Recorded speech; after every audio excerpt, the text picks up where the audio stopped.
ಓಂ ಶಾಂತಿ. ತಾರೀಕು 14/9/2024. ಪ್ರಾತಃ ಮುರಳಿ. ಮಧುರ ಮಕ್ಕಳೇ, ತಂದೆಯ ಶ್ರೀಮತದಂತೆ ನಡೆದು ತಮ್ಮ ಶೃಂಗಾರ ಮಾಡಿಕೊಳ್ಳಿ. ಪರಚಿಂತನೆಯಿಂದ ತಮ್ಮ ಶೃಂಗಾರವನ್ನು ಅಳಿಸಿಕೊಳ್ಳಬೇಡಿ. ಸಮಯವನ್ನು ವ್ಯರ್ಥ ಮಾಡಬೇಡಿ. ಪ್ರಶ್ನೆ: ನೀವು ಮಕ್ಕಳು ತಂದೆಗಿಂತಲೂ ಸಹ ತೀಕ್ಷ್ಣವಾದ ಜಾದೂಗಾರರಾಗಿದ್ದೀರಿ, ಹೇಗೆ? ಉತ್ತರ: ಇಲ್ಲಿ ಕುಳಿತಿದ್ದಂತೆ ಇಲ್ಲಿ ನೀವು ಲಕ್ಷ್ಮೀನಾರಾಯಣರಂತೆ ತಮ್ಮ ಶೃಂಗಾರ ಮಾಡಿಕೊಳ್ಳುತ್ತೀರಿ. ಇಲ್ಲಿ ಕುಳಿತಿದ್ದಂತೆ ತಮ್ಮನ್ನು ತಾವು ಪರಿವರ್ತನೆ ಮಾಡಿಕೊಳ್ಳುತ್ತಿದ್ದೀರಿ. ಇದು ಸಹ ಚಮತ್ಕಾರವಾಗಿದೆ. ಕೇವಲ ತಂದೆಯನ್ನು ನೆನಪು ಮಾಡುವುದರಿಂದ ನಿಮ್ಮ ಶೃಂಗಾರವಾಗಿ ಬಿಡುತ್ತದೆ. ಯಾವುದೇ ಕೈಕಾಲುಗಳನ್ನು ಉಪಯೋಗಿಸುವ ಮಾತಿಲ್ಲ. ಕೇವಲ ವಿಚಾರದ ಮಾತಾಗಿದೆ. ಯೋಗದಿಂದ ನೀವು ಸ್ವಚ್ಛ, ಶುದ್ಧ ಮತ್ತು ಶೋಭಾಯಮಾನವಾಗಿ ಬಿಡುತ್ತೀರಿ. ನಿಮ್ಮ ಆತ್ಮ ಮತ್ತು ಶರೀರ ಚಿನ್ನದ ಸಮಾನವಾಗಿ ಬಿಡುತ್ತದೆ. ಇದು ಸಹ ಅದ್ಭುತವಾಗಿದೆಯಲ್ಲವೇ? ಓಂ ಶಾಂತಿ. ಆತ್ಮೀಯ ಜಾದೂಗಾರ ಕುಳಿತು ಆತ್ಮೀಯ ಮಕ್ಕಳಿಗೆ, ಅಂದರೆ ಯಾರು ತಂದೆಗಿಂತಲೂ ಸಹ ತೀಕ್ಷ್ಣವಾದ ಜಾದೂಗಾರರಾಗಿದ್ದಾರೆ, ಅವರಿಗೆ ತಿಳಿಸುತ್ತಾರೆ, ನೀವಿಲ್ಲಿ ಏನು ಮಾಡುತ್ತಿದ್ದೀರಿ? ಇಲ್ಲಿ ಕುಳಿತಿದ್ದರೂ ಯಾವುದೇ ಚಲನೆ ವಲನೆ ಇಲ್ಲ. ತಂದೆ ಅಥವಾ ಪ್ರಿಯತಮನು ಪ್ರಿಯತಮೆಯರಿಗೆ ಯುಕ್ತಿಯನ್ನು ತಿಳಿಸುತ್ತಿದ್ದಾರೆ. ಪ್ರಿಯತಮನು ತಿಳಿಸುತ್ತಾರೆ, ನೀವಿಲ್ಲಿ ಕುಳಿತು ಏನು ಮಾಡುತ್ತಿದ್ದೀರಿ? ತಮ್ಮನ್ನು ಇಂತಹ ಲಕ್ಷ್ಮೀನಾರಾಯಣರಂತೆ ಶೃಂಗಾರ ಮಾಡಿಕೊಳ್ಳುತ್ತಿದ್ದೀರಿ. ಯಾರಿಗಾದರೂ ತಿಳಿದಿದೆಯೇ? ನೀವೆಲ್ಲರೂ ಇಲ್ಲಿ ನಂಬರ್ ವಾರ್ ಪುರುಷಾರ್ಥದ ಅನುಸಾರ ಆಗುತ್ತೀರಲ್ಲವೇ? ಈ ರೀತಿ ಶೃಂಗಾರ ಮಾಡಿಕೊಳ್ಳಬೇಕೆಂದು ತಂದೆಯು ಹೇಳುತ್ತಾರೆ. ನಿಮ್ಮ ಗುರಿ ಧ್ಯೇಯವೂ ಸಹ ಭವಿಷ್ಯ ಅಮರಪುರಿಗಾಗಿ ಇದೆ. ಮತ್ತೆ ನೀವಿಲ್ಲಿ ಕುಳಿತು ಏನು ಮಾಡುತ್ತಿದ್ದೀರಿ? ಸ್ವರ್ಗದ ಶೃಂಗಾರವಾಗಲು ಪುರುಷಾರ್ಥ ಮಾಡುತ್ತಿದ್ದೇವೆ. ಇದಕ್ಕೆ ಏನು ಹೇಳುವುದು? ಇಲ್ಲಿ ಕುಳಿತಿದ್ದಂತೆ ತಮ್ಮನ್ನು ತಾವು ಪರಿವರ್ತನೆ ಮಾಡಿಕೊಳ್ಳುತ್ತಿದ್ದೀರಿ. ಕುಳಿತುಕೊಳ್ಳುತ್ತಾ, ಏಳುತ್ತಾ, ನಡೆಯುತ್ತಾ, ತಿರುಗಾಡುತ್ತಾ ತಂದೆಯು ಮನ್ಮನಾಭವದ ಒಂದು ಬೀಗದ ಕೈಯನ್ನು ಕೊಟ್ಟಿಬಿಟ್ಟಿದ್ದಾರೆ. ಒಬ್ಬರ ವಿನಃ ಮತ್ಯಾರದೇ ವ್ಯರ್ಥ ಮಾತುಗಳನ್ನು ಕೇಳಬಾರದು ಹಾಗೂ ಹೇಳಬಾರದು. ಇದರಲ್ಲಿ ಸಮಯವನ್ನು ವ್ಯರ್ಥ ಮಾಡಬೇಡಿ. ನೀವು ನಿಮ್ಮನ್ನು ಶೃಂಗಾರ ಮಾಡಿಕೊಳ್ಳುವುದರಲ್ಲಿಯೇ ತೊಡಗಬೇಕು. ಬೇರೆಯವರು ಮಾಡಿಕೊಳ್ಳುತ್ತಿದ್ದಾರೆಯೋ ಅಥವಾ ಇಲ್ಲವೋ, ಇದರಲ್ಲಿ ನಿಮ್ಮದೇನು ಹೋಗುತ್ತದೆ? ನೀವು ನಿಮ್ಮ ಪುರುಷಾರ್ಥದಲ್ಲಿರಬೇಕು. ಎಷ್ಟೊಂದು ತಿಳಿದುಕೊಳ್ಳುವ ಮಾತುಗಳಿವೆ. ಯಾರಾದರೂ ಹೊಸಬರು ಕೇಳುತ್ತಾರೆಂದರೆ ಅವಶ್ಯವಾಗಿ ಆಶ್ಚರ್ಯ ಪಡುತ್ತಾರೆ. ನಿಮ್ಮಲ್ಲಿ ಕೆಲವರು ತಮ್ಮ ಶೃಂಗಾರ ಮಾಡಿಕೊಳ್ಳುತ್ತಿದ್ದೀರಿ. ಕೆಲವರಂತೂ ಇನ್ನೂ ಹಾಳು ಮಾಡಿಕೊಳ್ಳುತ್ತಾರೆ. ಪರಚಿಂತನೆ ಮುಂತಾದವುದರಲ್ಲಿ ಸಮಯವನ್ನು ವ್ಯರ್ಥ ಮಾಡುತ್ತಿರುತ್ತಾರೆ. ನೀವು ಕೇವಲ ನಿಮ್ಮನ್ನು ಏನು ಮಾಡುತ್ತಿದ್ದೇನೆಂದು ನೋಡಿಕೊಳ್ಳಿ ಎಂದು ತಂದೆಯು ತಿಳಿಸುತ್ತಾರೆ. ಬಹಳ ಚಿಕ್ಕದಾದಂತಹ ಯುಕ್ತಿಯನ್ನು ತಿಳಿಸುತ್ತಾರೆ. ಕೇವಲ ಒಂದೇ ಅಕ್ಷರವಾಗಿದೆ, ಮನ್ಮನಾಭವ. ನೀವಿಲ್ಲಿ ಕುಳಿತಿದ್ದೀರಿ. ಇಡೀ ಸೃಷ್ಟಿ ಚಕ್ರವು ಹೇಗೆ ಸುತ್ತುತ್ತಾ ಇದೆ ಎಂಬುದು ಬುದ್ಧಿಯಲ್ಲಿದೆ. ಇಲ್ಲಿ ಕುಳಿತಿದ್ದಂತೆ ಎಷ್ಟೊಂದು ಕಾರ್ಯವನ್ನು ಮಾಡುತ್ತೀರಿ. ಯಾವುದೇ ಕೈಕಾಲುಗಳನ್ನು ಅಲುಗಾಡಿಸುವುದರ ಮಾತೇ ಇಲ್ಲ. ಕೇವಲ ವಿಚಾರ ಮಾಡುವ ಮಾತಾಗಿದೆ. ನಾವು ಕುಳಿತು ಶ್ರೇಷ್ಠಾತಿಶ್ರೇಷ್ಠ ವಿಶ್ವದ ಶೃಂಗಾರವನ್ನು ಮಾಡುತ್ತಿದ್ದೇವೆ. ಮನ್ಮನಾಭವದ ಮಂತ್ರವು ಎಷ್ಟೊಂದು ಶ್ರೇಷ್ಠವಾಗಿದೆ.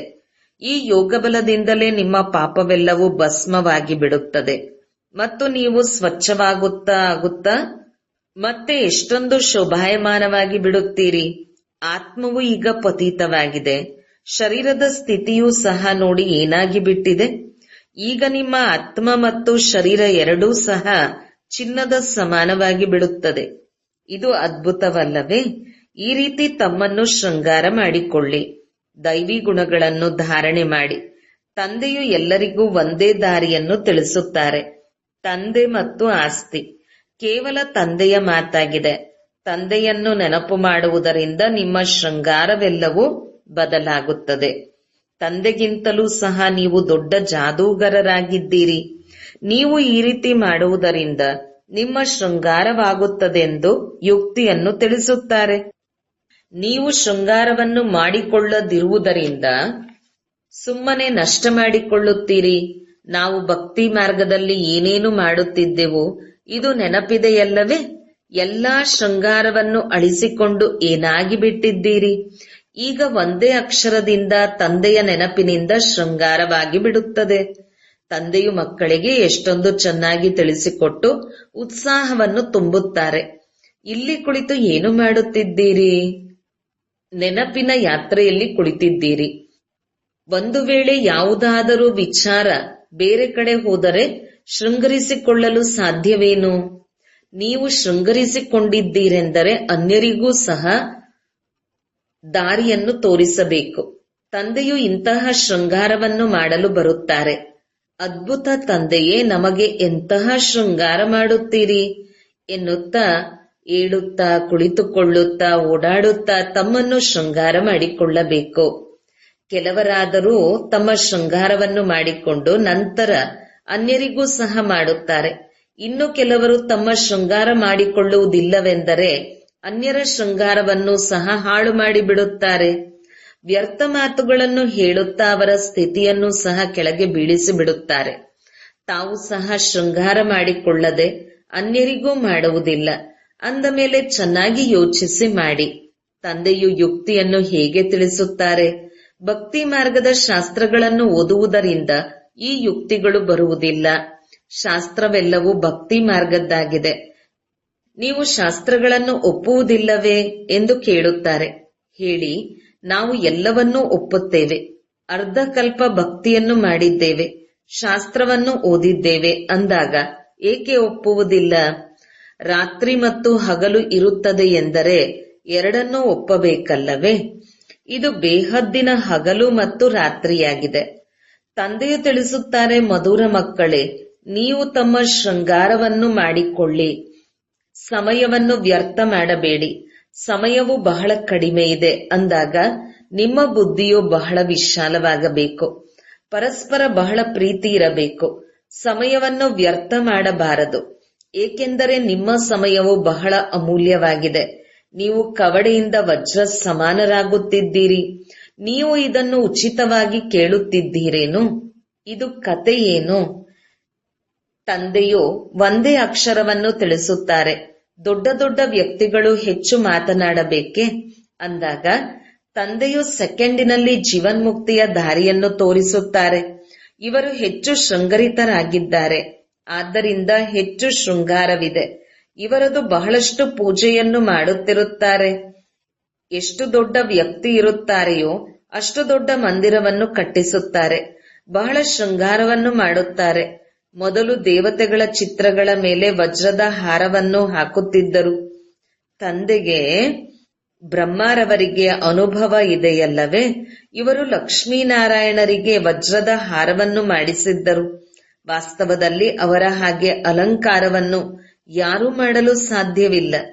ಈಗ ನೀವು ನಂಬರ್ವಾರ್ ಪುರುಷಾರ್ಥದ ಅನುಸಾರ ಆಗುತ್ತಿದ್ದೀರಿ ಅಂದಾಗ ಮಕ್ಕಳೇ, ತಮ್ಮ ಸಮಯವನ್ನು ವ್ಯರ್ಥ ಮಾಡಿಕೊಳ್ಳಬೇಡಿ, ಅನ್ಯರದನ್ನು ಮಾಡಬೇಡಿ ಎಂದು ತಂದೆಯು ತಿಳಿಸುತ್ತಾರೆ. ತಂದೆಯು ಬಹಳ ಸಹಜವಾದ ಯುಕ್ತಿಗಳನ್ನು ತಿಳಿಸುತ್ತಾರೆ. ನನ್ನನ್ನು ನೆನಪು ಮಾಡಿದರೆ ಪಾಪವೆಲ್ಲವೂ ಕಳೆದು ಹೋಗುತ್ತದೆ. ನೆನಪಿನ ವಿನಃ ಶೃಂಗಾರವಾಗಲು ಸಾಧ್ಯವಿಲ್ಲ. ನೀವು ಇವರಂತೆ ಆಗುವವರಿದ್ದೀರಲ್ಲವೇ ಅಂದಾಗ ದೈವಿ ಸ್ವಭಾವವನ್ನು ಧಾರಣೆ ಮಾಡಬೇಕು. ಇದರಲ್ಲಿ ಹೇಳುವ ಅವಶ್ಯಕತೆಯೂ ಇಲ್ಲ. ಆದರೆ ಕಲ್ಲು ಬುದ್ಧಿಯವರಾಗಿರುವ ಕಾರಣ ಹೇಳಬೇಕಾಗುತ್ತದೆ. 1 ಸೆಕೆಂಡಿನ ಮಾತಾಗಿದೆ. ತಂದೆಯು ತಿಳಿಸುತ್ತಾರೆ, ಮಧುರಾತಿ ಮಧುರ ಮಕ್ಕಳೇ, ನೀವು ನಿಮ್ಮ ತಂದೆಯನ್ನು ಮರೆಯುವುದರಿಂದ ಎಷ್ಟೊಂದು ಶೃಂಗಾರವನ್ನು ಹಾಳು ಮಾಡಿಕೊಂಡಿದ್ದೀರಿ. ತಂದೆಯಂತೂ ತಿಳಿಸುತ್ತಾರೆ, ನಡೆಯುತ್ತಾ ತಿರುಗಾಡುತ್ತಾ ಶೃಂಗರಿಸಿಕೊಳ್ಳಿ. ಆದರೆ ಮಾಯೆಯು ಕಡಿಮೆ ಏನಿಲ್ಲ. ಕೆಲವರಂತೂ ಕರೆಯುತ್ತಾರೆ, ಬಾಬಾ, ನಿಮ್ಮ ಮಾಯೆ ಬಹಳ ಸತಾಯಿಸುತ್ತದೆ. ಅರೆ, ನನ್ನ ಮಾಯೆ ಎಲ್ಲಿದೆ? ಇದಂತೂ ಆಟವಲ್ಲವೇ? ನಾನು ನಿಮ್ಮನ್ನು ಮಾಯೆಯಿಂದ ಬಿಡಿಸಲು ಬಂದಿದ್ದೇನೆ. ನನ್ನ ಮಾಯೆ ಮತ್ಯಾವುದಿದೆ? ಈ ಸಮಯದಲ್ಲಿ ಪೂರ್ಣ ರಾಜ್ಯ ಮಾಯೆಯದೇ ಇದೆ. ಹೇಗೆ ರಾತ್ರಿ ಹಗಲಿನ ವ್ಯತ್ಯಾಸವಾಗಲು ಸಾಧ್ಯವಿಲ್ಲ. ಇದು ಬೇಹದ್ದಿನ ರಾತ್ರಿ ಹಗಲು ಆಗಿದೆ. ಇದರಲ್ಲಿ 1 ಸೆಕೆಂಡ್ ಸಹ ವ್ಯತ್ಯಾಸವಾಗಲು ಸಾಧ್ಯವಿಲ್ಲ. ನೀವು ಮಕ್ಕಳು ನಂಬರ್ವಾರ್ ಪುರುಷಾರ್ಥದ ಅನುಸಾರ ಈ ರೀತಿ ಶೃಂಗಾರ ಮಾಡಿಕೊಳ್ಳುತ್ತಿದ್ದೀರಿ. ತಂದೆಯು ತಿಳಿಸುತ್ತಾರೆ, ಚಕ್ರವರ್ತಿ ರಾಜರಾಗಬೇಕೆಂದರೆ ಚಕ್ರವನ್ನು ತಿರುಗಿಸಬೇಕು. ಬಲೆ ಗೃಹಸ್ಥದಲ್ಲಿರಿ, ಇಲ್ಲಿ ಬುದ್ಧಿಯಿಂದ ಕೆಲಸವನ್ನು ತೆಗೆದುಕೊಳ್ಳಬೇಕು. ಆತ್ಮನಲ್ಲಿಯೂ ಸಹ ಮನಸ್ಸು, ಬುದ್ಧಿ ಇದೆ. ಇಲ್ಲಿ ನಿಮಗೆ ಹೊರಗಿನ ವ್ಯವಹಾರದ ಜಂಜಾಟವೇನೂ ಇಲ್ಲ. ನೀವಿಲ್ಲಿ ಬರುವುದೇ ತಮ್ಮ ಶೃಂಗಾರ ಮಾಡಿಕೊಂಡು ರಿಫ್ರೆಶ್ ಆಗಲು. ತಂದೆಯು ಓದಿಸುತ್ತಾರೆಂದರೆ ಎಲ್ಲರಿಗೂ ಒಂದೇ ರೀತಿಯಾಗಿ ಓದಿಸುತ್ತಾರೆ. ಇಲ್ಲಿ ತಂದೆಯ ಬಳಿ ಬರುತ್ತೀರೆಂದರೆ ಹೊಸ ಹೊಸ ವಿಚಾರಗಳನ್ನು ಸಮ್ಮುಖದಲ್ಲಿ ಕೇಳುತ್ತೀರಿ. ಮತ್ತೆ ಮನೆಗೆ ಹೋಗುತ್ತೀರೆಂದರೆ ಏನೆಲ್ಲವನ್ನು ಕೇಳಿರುತ್ತೀರೋ ಅದೆಲ್ಲವೂ ಹೊರಟು ಹೋಗಿ ಬಿಡುತ್ತದೆ. ಇಲ್ಲಿಂದ ಹೊರಗೆ ಹೋಗುತ್ತೀರೆಂದರೆ ಜೋಳಿಗೆ ಸೋರಿ ಬಿಡುತ್ತದೆ. ಏನನ್ನು ಕೇಳುತ್ತೀರೋ ಅದರ ಬಗ್ಗೆ ಮನನ ಚಿಂತನೆಯನ್ನು ಮಾಡುವುದಿಲ್ಲ. ನಿಮಗಾದರೂ ಇಲ್ಲಿ ಏಕಾಂತಕ್ಕೆ ಬಹಳ ಸ್ಥಳವಿದೆ. ಹೊರಗಡೆಯಂತೂ ಒಬ್ಬರಿಗೊಬ್ಬರು ಸಾಯಿಸುತ್ತಾರೆ. ತಂದೆಯು ಮಕ್ಕಳಿಗೆ ತಿಳಿಸುತ್ತಾರೆ, ಇದು ನಿಮ್ಮ ಬಹಳ ಅಮೂಲ್ಯವಾದ ಸಮಯವಾಗಿದೆ. ನೀವು ಸಮಯವನ್ನು ವ್ಯರ್ಥ ಮಾಡಬೇಡಿ. ತಮ್ಮನ್ನು ತಾವು ಶೃಂಗರಿಸಿಕೊಳ್ಳಲು ಬಹಳ ಯುಕ್ತಿಗಳು ಸಿಗುತ್ತವೆ. ನಾನು ಎಲ್ಲರನ್ನೂ ಉದ್ಧಾರ ಮಾಡಲು ಬರುತ್ತೇನೆ. ನಾನು ನಿಮಗೆ ವಿಶ್ವದ ರಾಜ್ಯಭಾಗ್ಯವನ್ನು ಕೊಡಲು ಬಂದಿದ್ದೇನೆ. ನೀವು ನೆನಪು ಮಾಡಿ, ಸಮಯವನ್ನು ವ್ಯರ್ಥ ಮಾಡಬೇಡಿ. ಕೆಲಸ ಕಾರ್ಯಗಳನ್ನು ಮಾಡುತ್ತಿದ್ದರೂ ಸಹ ತಂದೆಯನ್ನು ನೆನಪು ಮಾಡುತ್ತಾ ಇರಿ. ಇಷ್ಟೆಲ್ಲ ಆತ್ಮರು ಒಬ್ಬ ಪರಮಾತ್ಮನಿಗೆ ಪ್ರಿಯತಮೆಯರಾಗಿದ್ದೀರಿ. ಅಲ್ಲಿ ಅನೇಕ ಕಥೆಗಳನ್ನು ಬಹಳಷ್ಟು ಹೇಳುತ್ತೀರಿ. ತಂದೆಯು ಅದೆಲ್ಲವನ್ನು ಮರೆತು ಬಿಡಿ ಎಂದು ಹೇಳುತ್ತಾರೆ. ಭಕ್ತಿ ಮಾರ್ಗದಲ್ಲಿ ನೀವು ನನ್ನನ್ನು ನೆನಪು ಮಾಡಿದಿರಿ ಮತ್ತು ನಾನು ನಿಮ್ಮವನಾಗುತ್ತೇನೆಂದು ವಾಗ್ದಾನವನ್ನು ಮಾಡಿದ್ದೀರಿ. ಅನೇಕ ಪ್ರಿಯತಮೆಯರ ಒಬ್ಬ ಪ್ರಿಯತಮನಾಗಿದ್ದೇನೆ. ಬ್ರಹ್ಮತತ್ವದಲ್ಲಿ ಲೀನವಾಗುತ್ತೇವೆ ಎಂದು ಭಕ್ತಿ ಮಾರ್ಗದಲ್ಲಿ ಹೇಳುತ್ತಾರೆ. ಇದೆಲ್ಲವೂ ಸಹ ವ್ಯರ್ಥ ಮಾತುಗಳಾಗಿವೆ. ಯಾವುದೇ ಮನುಷ್ಯರೂ ಸಹ ಮೋಕ್ಷವನ್ನು ಪಡೆಯಲು ಸಾಧ್ಯವಿಲ್ಲ. ಇದು ಅನಾದಿ ನಾಟಕವಾಗಿದೆ. ಇಷ್ಟೆಲ್ಲ ಪಾತ್ರಧಾರಿಗಳಿದ್ದಾರೆ. ಇದರಲ್ಲಿ ಸ್ವಲ್ಪವೂ ವ್ಯತ್ಯಾಸವಾಗಲು ಸಾಧ್ಯವಿಲ್ಲ. ಕೇವಲ ಒಬ್ಬ ತಂದೆಯನ್ನು ನೆನಪು ಮಾಡಿದರೆ ನಿಮ್ಮ ಶೃಂಗಾರವಾಗುತ್ತದೆ ಎಂದು ತಂದೆಯು ತಿಳಿಸುತ್ತಾರೆ. ನೀವೀಗ ಇಂತಹವರಾಗುತ್ತೀರಿ. ನೆನಪಿಗೆ ಬರುತ್ತದೆಯಲ್ಲವೇ? ಅನೇಕ ಬಾರಿ ನಾವು ಈ ಶೃಂಗಾರವನ್ನು ಮಾಡಿಕೊಂಡಿದ್ದೇವೆ. ಕಲ್ಪ ಕಲ್ಪವೂ ತಂದೆಯೇ ನೀವು ಬರುತ್ತೀರಿ, ನಾವು ನಿಮ್ಮಿಂದಲೇ ಕೇಳುತ್ತೇವೆ. ಎಷ್ಟೊಂದು ಗುಹ್ಯವಾದ ವಿಚಾರಗಳಿವೆ. ತಂದೆಯು ಯುಕ್ತಿಯನ್ನು ಬಹಳ ಚೆನ್ನಾಗಿ ತಿಳಿಸಿದ್ದಾರೆ. ಇಂತಹ ತಂದೆಯ ಮೇಲೆ ಬಲಿಹಾರಿಯಾಗಿರಿ. ಲೌಕಿಕದಲ್ಲಿ ಪ್ರಿಯತಮ ಪ್ರಿಯತಮೆಯರೆಲ್ಲರೂ ಒಬ್ಬರ ಹಾಗೆ ಇರುವುದಿಲ್ಲ. ಇವರಾದರೂ ಎಲ್ಲ ಆತ್ಮಗಳಿಗೆ ಒಬ್ಬರೇ ಪ್ರಿಯತಮನಾಗಿದ್ದಾರೆ. ಯಾವುದೇ ಶರೀರದ ಮಾತಿಲ್ಲ. ಆದರೆ ಸಂಗಮಯುಗದಲ್ಲಿಯೇ ತಂದೆಯಿಂದ ತಮಗೆ ಯುಕ್ತಿ ಸಿಗುತ್ತದೆ. ನೀವು ಎಲ್ಲಿಗೆ ಹೋಗಿ ಕುಡಿಯಿರಿ, ತಿನ್ನಿರಿ, ಸುತ್ತಾಡಿ, ನೌಕರಿ ಮಾಡಿ ತಮ್ಮ ಶೃಂಗಾರವನ್ನು ಮಾಡಿಕೊಳ್ಳುತ್ತಾ ಇರಿ. ಆತ್ಮರೆಲ್ಲರೂ ಸಹ ಒಬ್ಬ ಪ್ರಿಯತಮನ ಪ್ರಿಯತಮೆಯಾಗಿದ್ದೀರಿ. ಅವರನ್ನೇ ನೆನಪು ಮಾಡಿ. ಕೆಲವು ಮಕ್ಕಳು ತಿಳಿಸುತ್ತಾರೆ, ನಾವಂತೂ 24 ಗಂಟೆ ನೆನಪಿನಲ್ಲಿರುತ್ತೇವೆ. ಆದರೆ ಸದಾ ಕಾಲ ಯಾರೂ ಮಾಡಲು ಸಾಧ್ಯವಿಲ್ಲ. ಹೆಚ್ಚೆಂದರೆ 2 ಗಂಟೆ 2.5 ಗಂಟೆಯವರೆಗೆ. ಒಂದು ವೇಳೆ ಹೆಚ್ಚಾಗಿ ಬರೆದರೆ ತಂದೆಯೂ ಒಪ್ಪುವುದಿಲ್ಲ. ಅನ್ಯರಿಗೆ ಸ್ಮೃತಿ ತರಿಸುವುದಿಲ್ಲವೆಂದರೆ ಇವರು ತಂದೆಯನ್ನು ನೆನಪು ಮಾಡುತ್ತಾರೆಂದು ಹೇಗೆ ಹೇಳುವುದು? ಏನಾದರೂ ಕಷ್ಟದ ಮಾತಾಗಿದೆಯೇನೋ? ನಿಮ್ಮ ಪಾಪಗಳು ಸಮಾಪ್ತಿಯಾಗುತ್ತವೆ. ದೈವಿ ಗುಣವೂ ಸಹ ಧಾರಣೆ ಮಾಡಬೇಕು. ಪತಿತರು ಯಾವುದೇ ಶಾಂತಿಧಾಮ ಅಥವಾ ಸುಖಧಾಮಕ್ಕೆ ಹೋಗಲು ಸಾಧ್ಯವಿಲ್ಲ. ತಂದೆಯು ತಿಳಿಸುತ್ತಾರೆ, ತಮ್ಮನ್ನು ಆತ್ಮ ಸಹೋದರ ಸಹೋದರರಾಗಿದ್ದೇವೆಂದು ತಿಳಿಯಿರಿ. 84 ಜನ್ಮಗಳ ಪಾತ್ರವು ಈಗ ಪೂರ್ಣವಾಗುತ್ತದೆ. ಈ ಹಳೆಯ ಶರೀರವನ್ನು ಬಿಡಬೇಕು. ಡ್ರಾಮಾ ಹೇಗೆ ಮಾಡಲ್ಪಟ್ಟಿದೆ ನೋಡಿ. ಎಲ್ಲರೂ ನಂಬರ್ವಾರ್ ಪುರುಷಾರ್ಥದ ಅನುಸಾರವಾಗಿ ತಿಳಿದುಕೊಂಡಿದ್ದೀರಿ. ಪ್ರಪಂಚದಲ್ಲಂತೂ ಯಾರು ಏನನ್ನೂ ಸಹ ತಿಳಿದುಕೊಂಡಿಲ್ಲ. ಪ್ರತಿಯೊಬ್ಬರೂ ತಮ್ಮನ್ನು ನಾನು ತಂದೆಯ ಮತದಂತೆಯೇ ನಡೆಯುತ್ತಿದ್ದೇನೆಯೇ ಎಂದು ಕೇಳಿಕೊಳ್ಳಿ. ನಡೆಯುತ್ತೀರೆಂದರೆ ಶೃಂಗಾರವೂ ಸಹ ಚೆನ್ನಾಗಿಯೇ ಇರುತ್ತದೆ. ಒಬ್ಬರಿಗೊಬ್ಬರು ಉಲ್ಟಾ ಮಾತುಗಳನ್ನು ಹೇಳುತ್ತಾ ಅಥವಾ ಕೇಳಿ ತಮ್ಮ ಶೃಂಗಾರವನ್ನು ಸಹ ಅಳಿಸಿಕೊಳ್ಳುತ್ತಾರೆ ಮತ್ತು ಅನ್ಯರ ಶೃಂಗಾರವನ್ನು ಸಹ ಅಳಿಸುತ್ತಾರೆ. ಮಕ್ಕಳು ಇದೇ ಆಲೋಚನೆಯಲ್ಲಿ ತೊಡಗಬೇಕು. ನಾವು ಇಂತಹ ಶೃಂಗಾರದಿಂದ ಹೀಗಾಗುತ್ತೇವೆ. ಉಳಿದೆಲ್ಲವೂ ಸರಿಯಾಗಿದೆ. ಹೊಟ್ಟೆಗಾಗಿ ರೊಟ್ಟಿ ಸಹಜವಾಗಿ ಸಿಗುತ್ತದೆ. ವಾಸ್ತವದಲ್ಲಿ ಹೊಟ್ಟೆ ಹೆಚ್ಚಾಗಿ ಕೇಳುವುದಿಲ್ಲ. ಬಲೆ ನೀವು ಸನ್ಯಾಸಿಯಾಗಿದ್ದೀರಿ, ಆದರೆ ರಾಜಯೋಗಿಗಳಾಗಿದ್ದೀರಿ. ಬಹಳ ಶ್ರೇಷ್ಠರೂ ಅಲ್ಲ, ಕನಿಷ್ಠರೂ ಅಲ್ಲ.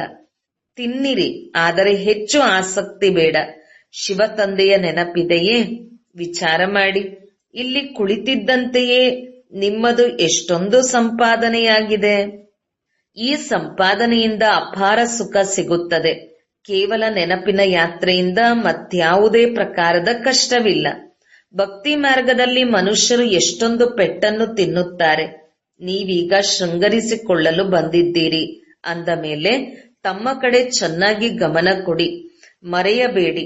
ಮಾಯೆಯು ಮರೆಸಿ ಬಿಡುತ್ತದೆ, ಮತ್ತೆ ಸಮಯವು ಬಹಳ ವ್ಯರ್ಥ ಮಾಡಿಬಿಡುತ್ತದೆ. ನಿಮ್ಮದು ಬಹಳ ಅಮೂಲ್ಯವಾದ ಸಮಯವಾಗಿದೆ.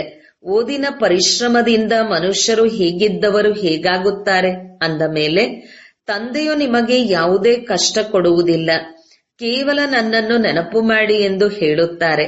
ಯಾವುದೇ ಪುಸ್ತಕದ ಬಗ್ಗೆ ತಿಳಿಸುವುದಿಲ್ಲ. ನಾನು ಬಂದು ಈ ಪ್ರಜಾಪಿತ ಬ್ರಹ್ಮಾರವರ ಮೂಲಕ ದತ್ತು ಮಾಡಿಕೊಳ್ಳುತ್ತೇನೆ. ಪ್ರಜಾಪಿತನಾಗಿದ್ದಾರಲ್ಲವೇ? ಇಷ್ಟೆಲ್ಲ ಕುಕವಂಶಾವಳಿ ಪ್ರಜೆಗಳು ಹೇಗೆ ಸಾಧ್ಯ? ಮಕ್ಕಳನ್ನು ದತ್ತು ಮಾಡಿಕೊಳ್ಳಲಾಗುತ್ತದೆ. ತಂದೆಯಿಂದ ಆಸ್ತಿಯೂ ಸಿಗಲಿದೆ. ತಂದೆಯು ಬ್ರಹ್ಮಾರವರ ಮೂಲಕ ದತ್ತು ಮಾಡಿಕೊಳ್ಳುತ್ತಾರೆ. ಆದ್ದರಿಂದ ಅವರಿಗೆ ಮಾತಾಪಿತನೆಂದು ಹೇಳಲಾಗುತ್ತದೆ. ಇದು ಸಹ ತಮಗೆ ತಿಳಿದಿದೆ. ತಂದೆಯು ನಿಗದಿತ ಸಮಯದಲ್ಲಿಯೇ ಬರುತ್ತಾರೆ, ಸರಿಯಾದ ಸಮಯಕ್ಕೆ ಹೋಗುತ್ತಾರೆ. ಪ್ರಪಂಚದ ಬದಲಾವಣೆಯಂತೂ ಆಗಲೇಬೇಕು. ಈಗ ತಂದೆಯು ತಾವು ಮಕ್ಕಳಿಗೆ ಎಷ್ಟೊಂದು ಬುದ್ಧಿಯನ್ನು ಕೊಡುತ್ತಾರೆ. ತಂದೆಯ ಮತದಂತೆ ನಡೆಯಬೇಕು. ವಿದ್ಯಾರ್ಥಿಗಳು ಏನನ್ನು ಓದುತ್ತಾರೆಯೋ ಅದೇ ವಿಚಾರವು ಬುದ್ಧಿಯಲ್ಲಿ ನಡೆಯಬೇಕು. ನೀವು ಸಹ ಈ ಸಂಸ್ಕಾರವನ್ನು ತೆಗೆದುಕೊಂಡು ಹೋಗುತ್ತೀರಿ. ಹೇಗೆ ತಂದೆಯಲ್ಲಿ ಸಂಸ್ಕಾರವಿದೆಯೋ ಹಾಗೆ ನಿಮ್ಮಲ್ಲಿಯೂ ಸಹ ಸಂಸ್ಕಾರವು ತುಂಬುತ್ತದೆ. ನಂತರ ಇಲ್ಲಿ ಬರುತ್ತೀರೆಂದರೆ ಪಾತ್ರವು ಪುನರಾವರ್ತನೆಯಾಗುತ್ತದೆ. ನಂಬರ್ ವಾರ್ ಪುರುಷಾರ್ಥದ ಅನುಸಾರ ಬರುತ್ತೀರಿ. ನಿಮ್ಮ ಹೃದಯವನ್ನು ನೀವೇ ಕೇಳಿಕೊಳ್ಳಿ. ತನ್ನನ್ನು ಶೃಂಗರಿಸಿಕೊಳ್ಳಲು ಎಷ್ಟು ಪುರುಷಾರ್ಥವನ್ನು ಮಾಡಿದ್ದೇನೆ. ಎಲ್ಲಿಯೂ ಸಮಯವನ್ನು ವ್ಯರ್ಥ ಮಾಡಬೇಡಿ. ತಂದೆಯ ಶ್ರೀಮತವನ್ನು ನೆನಪಿಟ್ಟುಕೊಳ್ಳಬೇಕು. ಮನುಷ್ಯರ ಮತದಂತೆ ನಡೆಯಬಾರದು. ನಾವಂತೂ ಹಳೆಯ ಪ್ರಪಂಚದಲ್ಲಿದ್ದೇವೆಂದು ನಿಮಗೆ ತಿಳಿದಿತ್ತೇನು? ನೀವು ಯಾರಾಗಿದ್ದೀರೆಂದು ತಂದೆಯು ತಿಳಿಸುತ್ತಾರೆ. ಈ ಹಳೆಯ ಪ್ರಪಂಚದಲ್ಲಿ ಎಷ್ಟೊಂದು ದುಃಖವಿದೆ. ಇದು ಸಹ ಡ್ರಾಮಾನುಸಾರ ಪಾತ್ರವು ಸಿಕ್ಕಿದೆ. ಡ್ರಾಮಾನುಸಾರ ಅನೇಕಾನೇಕ ವಿಘ್ನಗಳು ಬರುತ್ತವೆ. ತಂದೆಯು ತಿಳಿಸುತ್ತಾರೆ, ಜ್ಞಾನ ಮತ್ತು ಭಕ್ತಿಯ ಆಟವಾಗಿದೆ. ವಿಚಿತ್ರವಾದ ನಾಟಕವಲ್ಲವೇ? ಇಷ್ಟು ಚಿಕ್ಕದಾದ ಆತ್ಮನಲ್ಲಿ ಅವಿನಾಶಿ ಪಾತ್ರವು ತುಂಬಲ್ಪಟ್ಟಿದೆ. ಅಭಿನಯಿಸುತ್ತಲೇ ಇರುತ್ತದೆ. ಒಳ್ಳೆಯದು. ಮಧುರಾತಿ ಮಧುರ ಅಗಲಿ ಹೋಗಿ ಮರಳಿ ಸಿಕ್ಕಿರುವಂತಹ ಮಕ್ಕಳ ಪ್ರತಿ ಮಾತಪಿತಾ ಬಾಬ್ದಾದರವರ ನೆನಪು, ಪ್ರೀತಿ ಹಾಗೂ ಸುಪ್ರಭಾತ. ಆತ್ಮೀಯ ಮಕ್ಕಳಿಗೆ ಆತ್ಮೀಯ ತಂದೆಯ ನಮಸ್ತೆ. ಧಾರಣೆಗಾಗಿ ಮುಖ್ಯ ಸಾರ 1. ಎಲ್ಲ ಮಾತುಗಳನ್ನು ಬಿಟ್ಟು ನಾವು ಲಕ್ಷ್ಮೀನಾರಾಯಣರ ಹಾಗೆ ಎಷ್ಟು ಶೃಂಗಾರ ಮಾಡಿಕೊಂಡಿದ್ದೇವೆ ಎಂಬ ಗುಂಗಿನಲ್ಲಿರಬೇಕು. 2. ತಮ್ಮೊಂದಿಗೆ ತಾವು ಕೇಳಿಕೊಳ್ಳಿ. ಮೊದಲನೆಯದು, ನಾನು ಶ್ರೀಮತದಂತೆ ನಡೆದು ಮನ್ಮನಾಭವದ ಬೀಗದ ಕೈಯಿಂದ ಶೃಂಗಾರವನ್ನು ಚೆನ್ನಾಗಿ ಮಾಡಿಕೊಂಡಿದ್ದೇನೆಯೇ? 2. ಇಲ್ಲ ಸಲ್ಲದ ಮಾತುಗಳನ್ನು ಕೇಳಿ ಅಥವಾ ಯಾವುದೇ ರೀತಿಯಲ್ಲಿ ಶೃಂಗಾರವನ್ನು ಹಾಳು ಮಾಡುತ್ತಿಲ್ಲವೇ? 3. ಪರಸ್ಪರ ಪ್ರೀತಿಯಿಂದ ಇರುತ್ತೇವೆಯೇ? ತಮ್ಮ ಅಮೂಲ್ಯವಾದ ಸಮಯವನ್ನು ಎಲ್ಲಿಯೂ ವ್ಯರ್ಥ ಮಾಡುತ್ತಿಲ್ಲವೇ? 4. ದೈವಿ ಸ್ವಭಾವವನ್ನು ಧಾರಣೆ ಮಾಡುತ್ತಿದ್ದೇವೆಯೇ?